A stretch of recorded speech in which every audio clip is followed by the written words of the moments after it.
ಆಯ್ತು ಅಂತ ಬಂದಾಗ 40,000 ರೂಪಾಯಿ ಯಾಕೆ ಪಟ್ಟಿ ಎತ್ತಿದ್ವಿ? ಗ್ರಾಮ ಪಂಚಾಯತ್ ಹೋಗಿ ಸೆಕ್ರೆಟರಿ ರುದ್ರಪ್ಪಾರಿ ಕೇಳಿದೀವಿ, ಸರ್ ನನ್ನ ಚಾಲೆಂಜ್ ಐತೆ ಪೇಂಟ್ ಹೊಡಿಬೇಕಂತ, ಹೊಡ್ಯಕ್ ಬರೋದೇ ಇಲ್ಲ, ಅದು ನೀರು ಮಾಡಕ್ ಬರಲ್ಲ ಅಂದ್ರು. ಆ ಒಂದು ಉದ್ದೇಶಕ್ಕೆ ನಾವು ಹುಡುಗರೆಲ್ಲ ಕಂಪ್ಲೇಂಟ್ ಮಾಡಿದ್ವಿ. ಅದೇ ಹೊಡ್ಯಕ್ ಬಂದಿಲ್ಲ ಬರಲ್ಲ ಅಂದ್ಮೇಲೆ ನಾವು ಓದಿದಂತ ಶಾಲೆ ನಾವು ಒಳ್ಳೇದ್ ಮಾಡ್ಬೇಕಲ್ಲ, ಎಲ್ಲರೂ ರೊಕ್ಕ ಹಾಕೊಂಡ್ರೆ ಅಂತ ಹುಡುಗರು ಮಾತಾಡ್ಕೊಂಡು ರೊಕ್ಕ ಹಾಕೊಂಡಿದ್ವಿ. ರೊಕ್ಕ ಹಾಕೊಂಡ್ಮೇಲೆ ಏನ್ ಮಾಡಿದ್ರು, ಗ್ರಾಮ ಪಂಚಾಯತಿ ಸದಸ್ಯರು ನಾವು ಓಡಿಸ್ತೀವಿ ಅಂತ ಮುಂದೆ ಬಂದ್ರು. ಒಳ್ಳೇದು ಅಕೌಂಟ್ ಅಲ್ಲಿ ಹಂಗೆ ಐತೆ, ಅದು ಕೊಟ್ಟು ಅಕೌಂಟ್ ಅಲ್ಲಿ ವಾಪಸ್ ಮಾಡ್ತೀವಿ. ಕದ್ದು ಗೊತ್ತಿಲ್ಲ, ಕದ್ದು ಗೊತ್ತಿದ್ರ ನೀವು ಕೇಳಿದ್ರಲ್ಲ, ಒಂದು ಗ್ರಾಮ ಸಭೆ ಕೇಳಿದ್ರಿ, ನೀವು ಸುತ್ತ ಸ್ಕೂಲ್ ಪೇಂಟ್ ಅಂತ, ನಾವು ಸುತ್ತ ಅದು ಬಿಟ್ಟು ಇವರೇ ಮೆಂಬರ್ಗಳು ಅವರೇ ಉದ್ದೇಶಪೂರ್ವಕವಾಗಿ ಅವರೇ ಇಟ್ಕೊಂಡ್ರು ಹಣ ಮಾಡ್ಸೋಣ ಇವ್ರೆಲ್ಲರೂ ಕೇಳ್ಯಾರ ಅಂತೇಳಿ ಅವರೇ ಮಾಡಿದ್ರು. ಒಳ್ಳೇದಿಲ್ಲ ಅಂದಿಲ್ಲ,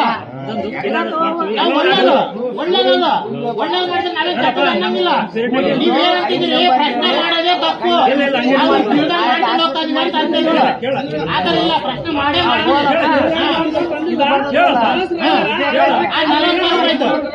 ಸಮಯ ನಾವ್ ಹೇಳ್ತೀರ ಇಲ್ಲ ಸಮಯ ವಿರೂಪಾಕ್ಷಣ್ಣವ್ರ ಹತ್ರ ನಾವೆಲ್ಲಾರು ಕಲ್ತಾಗ ವಿರೂಪಾಕ್ಷಣ್ಣರೇ ಹೇಳ್ಯಾರ, ನಿನ್ನ ಹತ್ರ ದುಡ್ಡಿದೆಯಲ್ಲ ಕಾಂಪೌಂಡ್ಗೆ ಹಾಕು, ಸ್ವಾಮಿ ಕೊಡು, ಆಮೇಲೆ ಸ್ವಾಮಿ ನಿನಗೆ ಕೊಡ್ತಾನ, ನೀವೇನಾದ್ರೂ ಅಭಿವೃದ್ಧಿ ಮಾಡ್ರಂತ ಮಾತಾಡಿದಿವೇ ಇಲ್ಲ.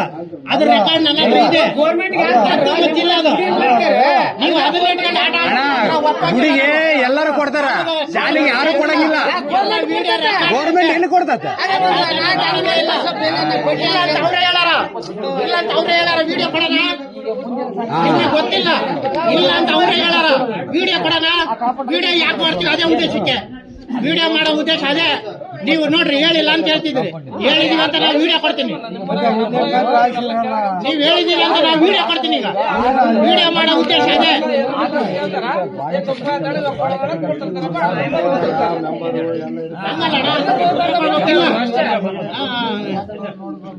ಅದು ಒಂದಪ್ಪ 40,000 ರೂಪಾಯಿ ಒಂದು.